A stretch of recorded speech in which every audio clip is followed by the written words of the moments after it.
来，乡亲啊，继续来看是这个高雄市4连败议员黄孝庭涉嫌以人头来诈领到助理费，昨检调到伊的服务处甲徛家来搜索，但是黄孝庭本人无到案。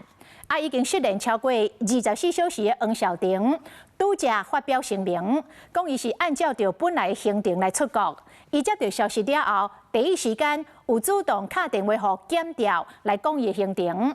黄孝庭讲，伊助理费的申报绝对合法，毋捌来侵占着公款，而且检调查明真相，行医清白。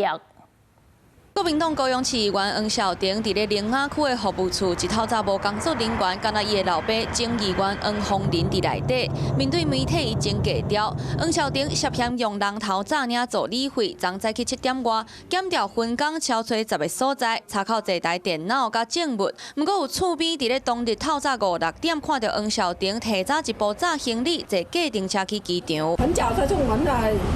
出门。他拉那个东西要坐飞机的。啊，你有看到他上计程车就对了。跳计程车，还有他带行李就去机场啊。行李很大包哦。他一个人还是还有其他人陪他？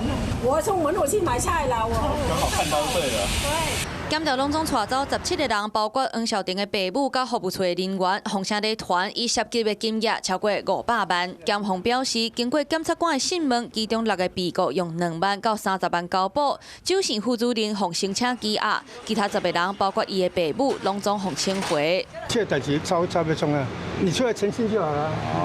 应该是账目的问题嘛，我是不相信伊啊，我来这刚伊人做好。事发超过1天，检方讲还未甲黄孝庭联络到，有消息传出，黄孝庭已经坐飞轮机前往中国厦门。亲人私下表示，黄孝庭返来台湾了后，会主动甲检调联络。